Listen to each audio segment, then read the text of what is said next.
우리 서울 36 고등학교 3학년 가데스 중창단 이 학생 한 명만 빼고 다 제가 중3 때 가르쳤던 제자들인데요. 3년 전에는 목소리가 이렇게 크지는 않았는데 3년 지나고 나니까 목소리가 아주 남성은 이름차게 또 여성은 더 성숙한 그런 목소리로 찬양을 드려서 고맙습니다. 이제 앞으로 우리 SDA의 음악을 주도할 꿈나무들입니다. 여러분이 기도를 많이 해주시면 좋겠습니다.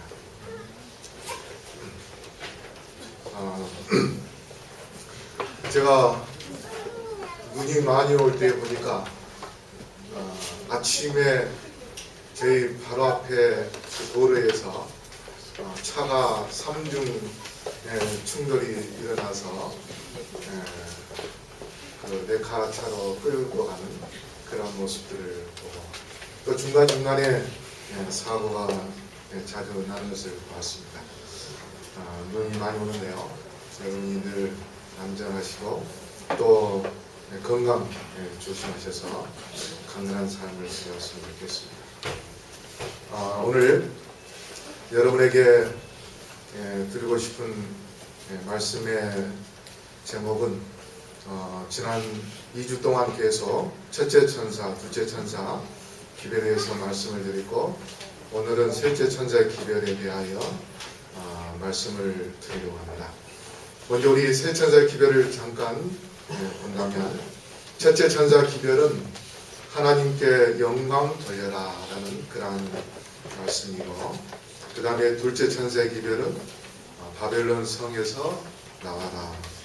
그 다음에 셋째 천사의 기별은 짐승의 표를 받지 말라. 그래서 오늘 셋째 천사의 기별에 대하여 살펴보도록 하겠습니다. 우리 계시록 14장 9절로 12절입니다. 우리 다시 읽어볼까요? 시작. 또 다른 천사 곧 셋째가 그 뒤를 따라 큰 음성으로 가로되 만일 누구든지 짐승과 그 우상에게 경배하고 이마에나 손에 표를 받으면 그도 하나님의 진노의 포도주를 마시리니 그 진노의 잔에 섞인 것이 없이 부은 포도주라. 거룩한 천사들 앞과 어린 양 앞에서 불과 유황으로 고난을 받으리니 그 고난의 연기가 세세토록 올라가리로다. 짐승과 그의 우상에게 경배하고 그 이름의 표를 받는 자는 누구든지 밤낮 쉼을 얻지 못하리라 하더라. 성도들의 인내가 여기 있나니 저희는 하나님의 계명과 예수 믿음을 지키는 자니라. 이 세 천사의 기별은 윌리엄 밀러가 1833년도부터 말씀을 연구하면서 그가 다니엘서에 나오는 말씀을 깨닫고 그 다음에 운동을 시작을 합니다. 그래서 첫째 천사 기별, 둘째 천사 기별을 전했습니다.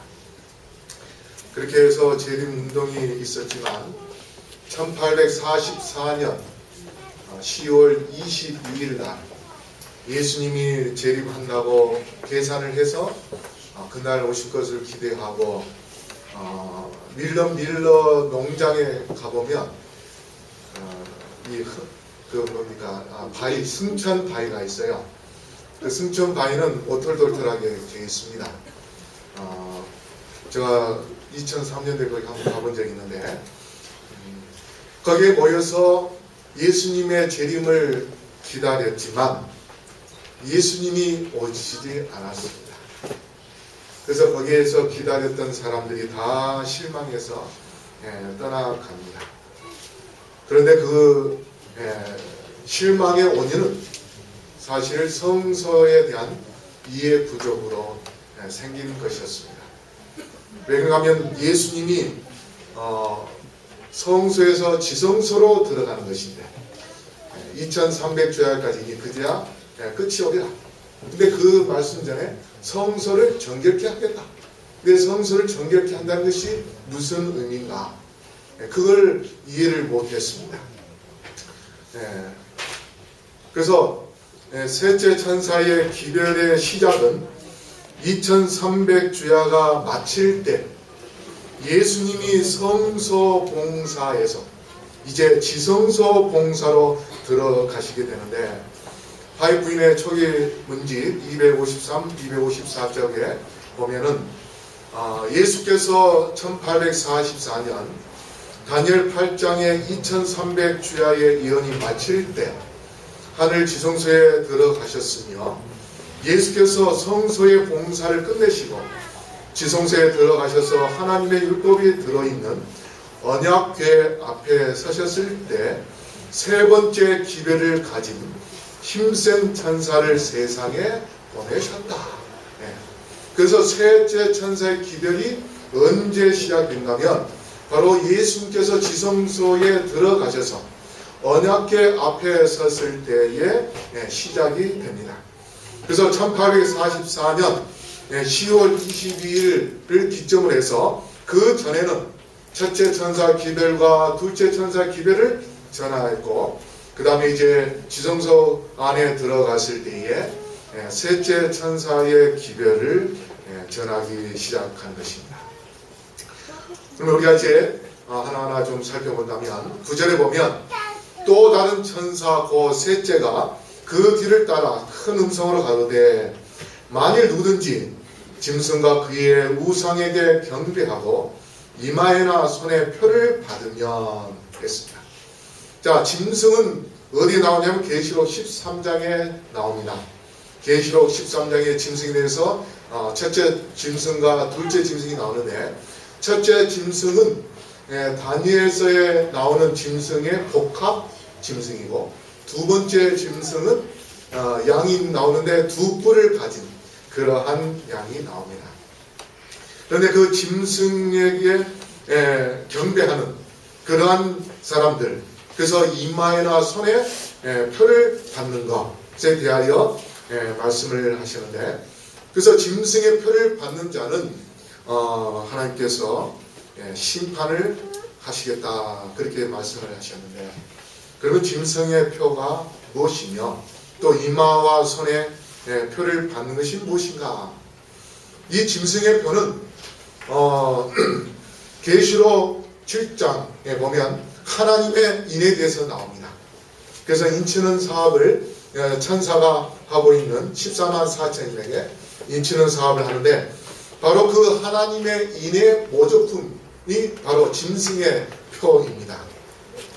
이것은 사단의 소유를 나타냅니다. 그 옛날에 제가 어렸을 때 보니까 TV에 한번 OK 목장 라는 그 영화가 TV에 나온 적이 있었어요.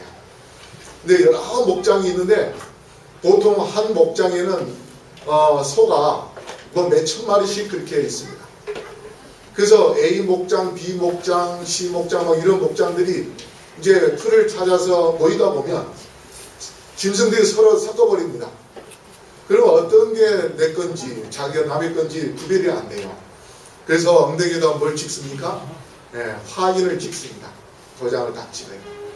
그래서 OK 목장이면 OK 그 써져 있는 쇠 도장으로 숯불에다가 딱 담갔다가 뜨겁게 달궈가지고 소의 엉덩이에다가 그 도장을 찍습니다. 그러면은 이 OK라 써진 것은 OK 목장의 소유다. 그걸 보여주는 겁니다.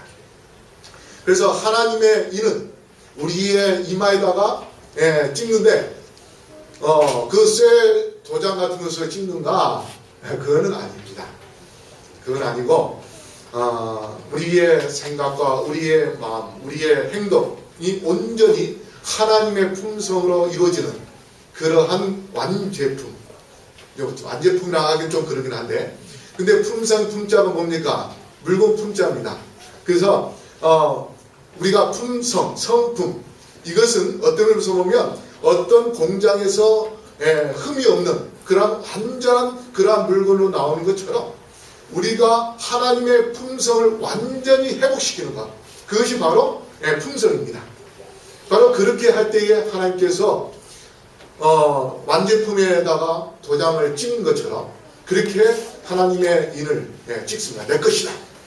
근데 바로 그 소유의 의미인데, 짐승의 표는 사단의 소유요, 사단에게 충성을 하겠다는 그러한 표로서 이마와 오른손에다 찍는 것은 마음과 행동을 다해 섬기는 그러한 의미입니다. 그래서 신명기 6장 4절 5절 보면, 이스라엘아 들으라, 우리 하나님 여호와는 오직 하나인 여호와시니 너는 마음을 다하고 성품을 다하고 힘을 다하여 내 하나님 여호와를 사랑하라, 이렇게 말씀했습니다. 그래서 이 마음과 성품과 힘, 힘은 뭡니까? 우리의 육체죠. 힘을 다해서 행동을 통해서 하나님을 사랑하는 것. 그래서 우리가 이마에나 손에다가 표를 받는 그 의미는 마음과 전두엽이, 이마는 전두엽인데요, 전두엽이 만약에 망가지면은요 이성을 잃어버립니다. 갈 방향을 잃어버려요. 한 사람이 그 돌 캐는 곳에서 일하다가 다이너마이트가 터뜨릴 때 거기에서 쇠 파이프가 날아가지고 한 그 종업원의 전두엽을 뚫고 나갔답니다. 그리고 난 다음부터 이 사람은 이성을 잃어버리고 무엇이 옳은지 무엇이 그른지 판단을 못하는 그러한 행동을 보여줬는데, 바로 이 전두엽은 우리가 하나님을 섬길 것인지 아니면 마귀를 섬길 것인지 거기에 대한 판단을 갖도록 하는 뇌의 역할을 하는 것인데, 바로 그것에 인을 친다는 것은 우리의 생각과 우리의 마음이 온전히 어떠한 시험과 어떠한 유혹이 있다 할지라도 나는 결코 흔들림 없이 하나님만을 사랑하겠다는 그러한 마음, 그러한 마음을 갖는 자에게 하나님은 완전한 그러한 도장을 찍어서 하나님의 소유로 삼고, 그러나 반대로 또 마귀는 그렇게 짐승의 표로 자기의 것으로 삼습니다. 그런데 그 표는, 하나님의 이는 무엇으로 판단을 낸다면 바로 안식일입니다. 안식일. 근데 오늘날 하나님을 섬기는 무리가 두 무리가 있습니다. 안식일을 지키는 무리가 있고 일요일날 예배 드리는 무리가 있습니다. 그러면 어떤 것이 정확하고 어떤 것이 진리고 어떤 것이 하나님께서 원하는 것인가? 그런데 십계명 네 번째 계명에 분명히 하나님께서 뭐라고 말씀하시냐면 제7일 안식일은 여호와의 안식일인즉 했습니다. 여호와의 것입니다. 그래서 인자는 안식일의 뭐예요? 주인이십니다. 그렇기 때문에 하나님을 섬긴, 예수님을 섬기는 우리는 바로 제7일 안식일을 지켜야 되는 것입니다. 그런데 거짓 안식일이 바로 오늘날 일요일날 예배 드리는 것인데, 그것은 바로 짐승의 표를 받는 것이고 짐승에 대한 순종의 표가 되는 것입니다. 그래서 우리가 이 짐승의 표를 짐승의 숫자 그렇게도 이야기하는데, 그래서 666 그렇게 이야기합니다. 왜 그럼 666이고 7은 하나님의 숫자입니다. 근데 7보다 하나 못 미치는 6은 바로 하나님보다 덜한 그러한 존재인 인간을 나타내는, 불완전한 그러한 인간을 나타내는 그러한 숫자인데, 777은 하나님의 삼위를 나타냅니다. 아버지와 아들과 성령. 그러면 666은 뭐냐? 바로 666은 계시록 13장에 영이 나오고, 그 다음에 적그리스도 첫째 짐승이 나오고, 복합 짐승이죠. 그 다음에 두 번째 거짓 선지자, 바로 둘째 짐승을 의미하는 것입니다. 그래서 그 세 가지 마귀의 삼위, 마귀의 삼위가 바로 666이에요. 그 다음에 계시록 13장 10절에 이러한 짐승의 표를 받는 자에게 하나님께서 어떻게 하신다고 하는가? 여기 보면 그도 하나님의 진노의 포도주를 마시리니 그 진노의 잔에 섞인 것이 없이 부은 포도주라. 거룩한 천사들 앞과 어린 양 앞에서 불과 유황으로 고난을 받으리니. 여러분 이 셋째 천사의 기별은 하이부인이 이렇게 말씀했습니다. 예수께서 성소의 봉사를 끝내시고 지성소에 들어가셔서 하나님의 율법이 들어있는 법궤 앞에 서 계실 때에 세 번째 기별을 가진 힘센 천사를 세상에 보내셨다. 그는 손에 두루마리를 들고 능력과 위엄으로 이 지상에 내려오면서 인간이 아직까지 들어본 적이 없는 가장 두려운 경고를 선포하였다. 여기 뭐라고 말씀하십니까? 셋째 천사의 기별은 가장 두려운 경고라 그렇게 말씀하십니다. 가장 두려운 경고. 왜 그런가? 아까 진노의 포도주에 대해서 말씀하셨는데 이 진노의 포도주의 진노가 뭐냐? 이 시모스, 이것은 강력한 그런 의미고, 또 오르게, 이것도 이 통상적인 단어를 쓸 때 오르게라는 단어를 쓰는데 이 두 단어를 같이 사용을 할 때는 실제적 진노의 배가 되는 정말 엄청난 이 세상 6천년 역사 속에서 결코 경험할 수 없는 가장 무서운 진노가 바로 여기에 나오는 진노의 포도주입니다. 그런데 거기에 섞인 것이 없다 하는 그런 말씀을 하셨는데요. 그것은 무엇을 의미한다면 여러분 이 웃기는 말로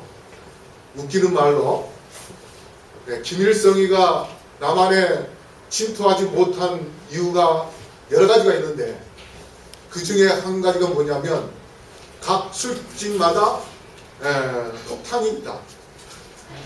그게 뭡니까? 폭탄주. 웃기는 유머로 그런 이야기를 합니다.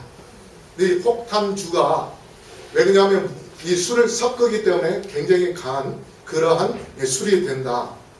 그래서 옛날에 이 취하기 위하여 섞었는데 향신료와 약초를 섞어서 그 취기를 더 강하게 만드는 그러한 강력한 술. 여러분 술이 몇 도까지 있는지 아십니까? 보통 보드카 하면은 45도를 이야기하는데요. 러시아 사람들은요, 뭘 마시는가 하면 93도짜리 술이 있습니다. 93도짜리. 너무도 독하기 때문에 술을 좋아하는 사람은 그 93도짜리 술을 입에 들어가면 입이 막 탈 정도 되기 때문에 아예 그냥 목구멍을 열어놓고 붓는다는 소리도 있습니다.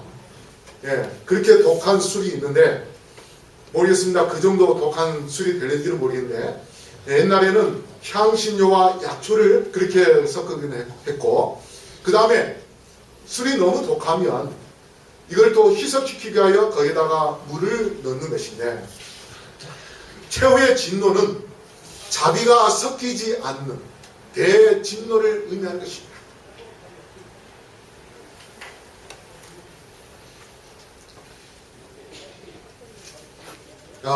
하이픈에 그래 보면 하나님의 말씀 속에는 귀중한 진리가 많이 들어있다. 그러나 오늘날 양떼들에게 필요한 것은 현대 진리이다. 라는 기별자들이 현대 진리의 핵심에서 벗어나 양떼를 결합시키고 영혼들을 성화시키는 일에 적합지 않은 주제들을 강조할 위험을 보았다. 사단은 하나님의 사업을 망치게 하여 이 일에 가능한 모든 수단을 동원할 것이다. 마지막 때의 교회에서 마귀가 하나님의 사업을 망치는 일을 온갖 수단을 통해서 동원할 것인데 바로 이 셋째 천사의 기별은 이 교회와 온 세계에 전파해야 할 바로 현대 진리다. 그래서 그 기별을 전하여서 백성들로 하여금 깨닫고 하나님의 재림을, 예수님의 재림을 준비하도록 하는 것, 바로 그것이 셋째 천사의 기별이요 마귀의 공격으로부터 방어할 수 있는 그러한 역할을 한다. 그렇게 말씀을 하고 있습니다. 그래서 하이브를 그려 보면 나는 그때 셋째 천사를 보았다. 나를 수행하는 천사가 말했다. 그의 사업과 사명은 두렵고 놀라운 것이다. 그는 곡식을 가라지에서 분리해서 인을 치고 묶어서 하늘 창고에 드리는 천사이다. 이 일에 온 마음과 주의력을 기울여야 한다. 자, 첫째 천사의 기별과 둘째 천사의 기별하고는 또 다르게 셋째 천사의 기별은 셋째 천사는 어떠한 일을 하는가? 여기에 보니까 알곡과 가라지를 분리해서 알곡을 묶어가지고 하늘 창고에 드리는 그러한 역할을 하는 천사가 몇째 천사라고요? 바로 셋째 천사의 역할을 한다. 그렇게 말씀합니다. 그래서 이 셋째 천사의 기별을 전할 때에 무엇이 내려지는가 하면 바로 늦은 빛 성령이 내려집니다. 그래서 이 세상에 늦은 빛 성령이 내려져서 하나님의 말씀을 신속하게 전파하도록 그러한 성령의 능력을 부어 주신 것입니다. 그래서 대쟁투 458쪽에 보면 1844년의 운동에 일치 합력하여 활동했던 사람들이 셋째 천사의 기별을 받아들이고 성령의 능력으로 그 기별을 전파하였을 것 같으면 하나님께서는 그들의 노력을 통하여 크게 역사하셨을 것이다. 빛이 흘러나와서 온 세계를 환하게 비쳤을 것이다. 그렇게 되었더라면 벌써 여러 해 전에 지상 거민들에게 대한 경고는 끝나고 마지막 사업은 완성되고 그리스도께서는 당신의 백성을 구속하시려 이 세상에 오셨을 것이다. 이 말은 우리에게 지금 하는 말씀입니다. 우리가 셋째 천사의 기별을 받아들이고 그래서 우리 스스로가 정말 경각심을 갖고 하나님께 충성하겠다는 그런 확고한 믿음을 가져서 우리가 주님께 나아갈 때에 느낌이 성령이 내리고 그래서 그 느낌이 성령에 의하여 이 마지막 구속 사업을 벌써 마칠 수 있었는데 우리의 게으름 때문에 우리의 믿음의 부족 때문에 바로 이 셋째 천사의 기별을 받아들이지 않아서 지금도 하나님의 기별을 전할 자들을 기다리고 계시는 것이고 또 협력할 때에 하나님께서 놀라운 능력을 베풀어 주시기를 원하시는데 그렇게 하나님은 준비하고 있지만 우리가 준비되지 못하여 이 사업이 아직도 맞춰지지 못하고 있습니다. 초기 문집에 보면 이 셋째 천사의 기별에 대하여 이렇게 이야기합니다. 시기보다 훨씬 강하다.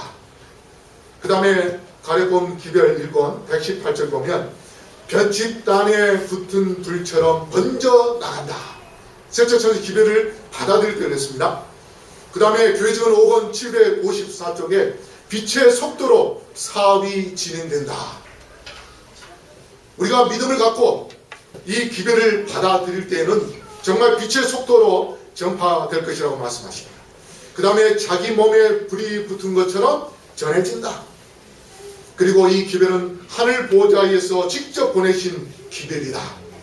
이 기별은 세상에 전해질 최후의 기별이며 이 기별로 복음 사업은 마치게 된다.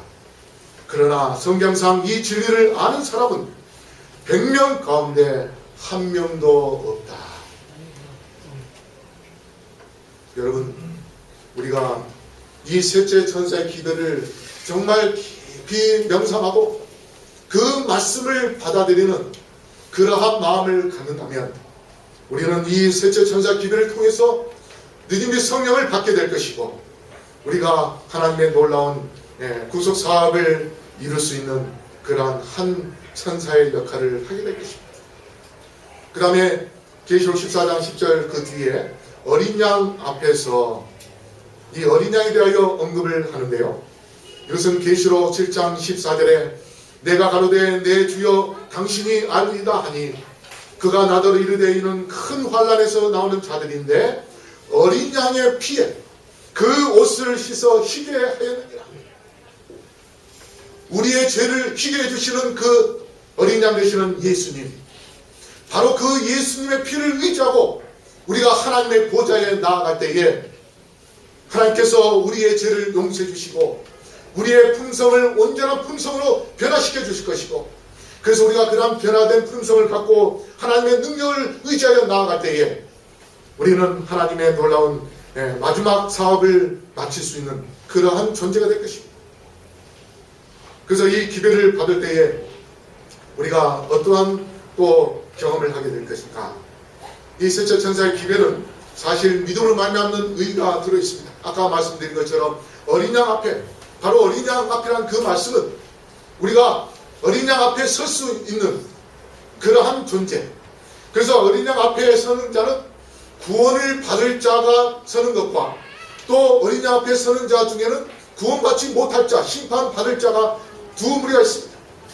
그런데 우리가 예수 그리스도의 피를 의지하여 예수님 앞에 선 그런 자는 내게 마음속에 있는 모든 세포가 춤을 출 정도로 그러한 변화된, 그래서 구원의 기쁨을 누릴 수 있는 그러한 존재가 될 수 있습니다. 그 다음에 계시록 14장 12절에 성도들의 인내가 여기 있나니 저희는 하나님의 계명과 예수 믿음을 지키는 자니라. 이 세 천사의 기별을 전하고 마지막의 결론 부분은 여기에 보면 성도들의 인내가 여기 있나니 그렇게 말씀하시면서 하나님의 계명과 예수 믿음을 지키는 자라 그렇게 말씀하십니다. 그래서 이 첫째 천사의 기별과 둘째 천사의 기별과 셋째 천사의 기별의 가장 중요한 사상은 뭐냐? 오늘 우리가 안식일 교과 시간에 배운 것처럼 바로 계명입니다. 하나님의 계명. 그 하나님의 계명이 마지막 때에 하나님의 참 백성과 거짓 백성을 구별하게 될 것이고, 그 다음에 안식일을 지킬 때에 하나님의 인을 받는 자와 그 다음에 거짓 안식일을 지키는 자들은 짐승의 표를 받는 그러한 두 무리로 분리하게 되는 것입니다. 그래서 우리가 하나님의 계명을 끝까지 지키는 그러한 믿음을 갖는 것. 그래서 예수 믿음이라는 것은 예수님에 대한 믿음이고, 그 다음에 그것을 지킨다는 것은 유지하고 충성한다는 그러한 의미입니다. 그렇게 할 때에 우리는 마지막 하나님의 예수님의 재림 때에 우리가 멸관을 받아쓰고 하늘에 들어갈 수 있는 그러한 축복을 받게 될 것입니다. 또 하여튼에 그래 보면 하나님의 계명과 예수의 믿음을 선포하는 셋째 천사는 이 기별을 받아들여서 하나님의 율법을 눈동자처럼 지키라고 세상을 향하여 경고의 음성을 바라는 백성들을 상징하는 것과 이 경고를 듣고 많은 사람들이 여호와의 안식일을 받아들이는 것을 나는 보았다. 여러분들 아까 성경의 말씀대로 성도들의 인내가 여기 나니 그 인내는 뭐냐? 바로 확고부동한 인내입니다. 어떠한 경우라도 흔들리지 않는 그러한 인내. 바로 이 인내를 하는 자는 분명히 예수님의 재림을 맞이할 수 있습니다. 여러분, 인내 인자가 뭡니까? 참을 인자가 한문으로 어떻게 쓰여집니까? 마음심 위에 칼 도자입니다. 우리 중등교 고등학생들 잠 공부하면서 잠 안 오게 하여 칼로 무릎을 막 찍어본 경험이 있어요? 옛날에는 뭐 혼자 산 과부는 뭡니까? 가슴에 칼을 품고 그렇게 하면서 인내하면서 사는 정제를 지키는 그러한 것. 바로 그래서 인내라는 것은 마지막 때에 어떠한 유혹과 어떠한 시험이 있다 할지라도 결코 믿음이 흔들리지 않는 그러한 확고한 그러한 믿음. 그래서 우리 재림교회는요 언제 흔들림의 시기가 오냐면 1월 시험령이 내리는 것은 바로 이 재림교회에 내려지는 흔들림의 시기입니다. 그래서 우리가 1월 시험령이 내려질 때에 예수님의 그 살아있는 믿음, 예수님에 대한 그런 살아있는 믿음을 가진 자는 흔들리면 흔들릴수록 기질할 때에 알곡이 안쪽으로 들어오는 것처럼 예수님 앞에 가게 될 것이고, 그러나 쭉정이는 오히려 밖으로 나아가서 바람에 의하여 날아갈 것입니다. 그렇기 때문에 우리가 마지막 셋째 천사의 기별을 전할 기별자들에게 가장 필요한 것이 바로 인내입니다.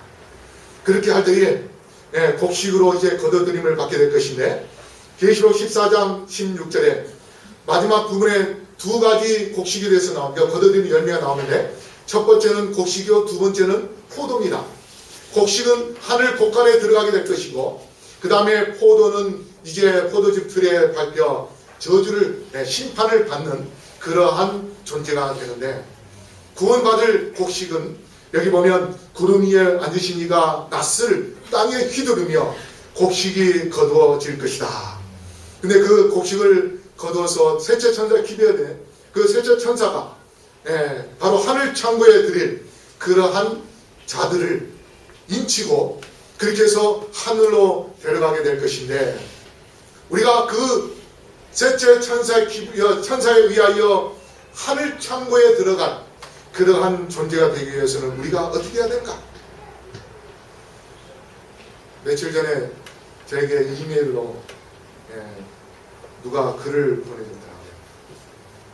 살자 살아. 우리가 영적으로 살자 살아 이렇게 되려면 하문어는 살자, 자신을 죽이고 자아를 죽일 때에 우리는 영적으로 살 수 있다는 것을 저에게 누가 메시지를 보내더라고요.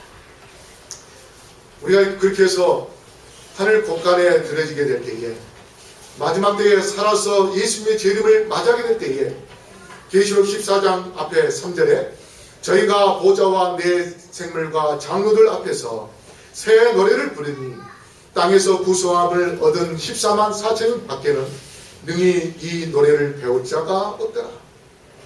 우리가 하늘 찬양대에 들어가려면 우리가 이 세상에서 찬양을 즐겨해야 됩니다.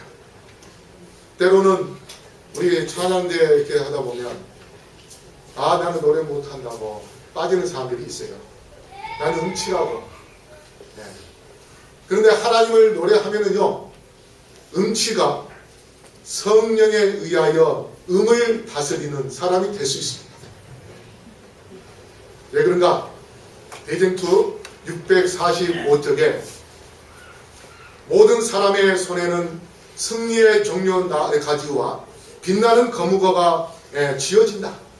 그리하여 주의하는 천사가 음을 맞추자. 모든 손은 훌륭하게 건물을 켜게 되고 아름답고 풍부한 음조가 흘러나오게 된다. 모든 사람의 마음은 말할 수 없는 감격에 사로잡혀 모두 감사의 찬미를 부른다. 여러분이 우리가 이 땅에 사는 동안 하나님을 찬양하는 일에 즐겨할 때에 우리만 노래하는 것이 아니라 하늘의 천사들이 우리의 노래와 하모니를 이루어서 천사들이 노래한다 했습니다. 건고도 켠다고 했습니다. 그렇기 때문에 우리가 이 땅에 사는 동안 하나님을 즐겨 찬미한다면 우리가 노래를 부르지 못했던 음치가 이제 음악을 다스리는 음치가 될 수 있습니다. 그리고 성령에 의하여 아름다운 그 찬미에 의해서 우리의 마음이 더 감격스럽고, 그래야 우리의 품성이 변화되고, 그렇게 품성이 변화될 때에 그 사람들은 하늘에 가서 14만 4천으로 하늘 찬양대에 참여하게 될 것입니다. 지난 안식일날 우리 강남 지역에 찬양 발표할 때에 찬양에 참여했던 우리 교인들, 이들이 이렇게 끊임없이 하나님을 노래한다면 이제 마지막 때에 우리가 하늘 성전에서 하나님을 영원히 찬양하는 그러한 14만 4천인에 참여할 수 있음을 기억하시고, 여러분 지금 우리가 이 시대는 예수님께서 지성소에서 지금도 우리를 위하여 충고하고 계시는 그러한 시대입니다. 이러한 때에 우리가 이 마지막 영원한 복음을 마치기 위하여 셋째 천사의 기별을 올바로 깨닫고 그 말씀을 깨닫는 가운데 하나님께 나아감으로 성령의 능력을 충만하게 입어 변화된 그러한 모습 속에서 마지막 구속 사업을 마치고 난 다음에 주께서 이 땅에 오실 때에 우리 모두 하나님의 보좌 곁에서 영원토록 하나님을 노래하는 어린 양의 노래, 모세의 노래를 부르는 그러한 14만 4천인에 참여하게 되시기를 이 시간에 간절히 바라면서 말씀을 마치겠습니다.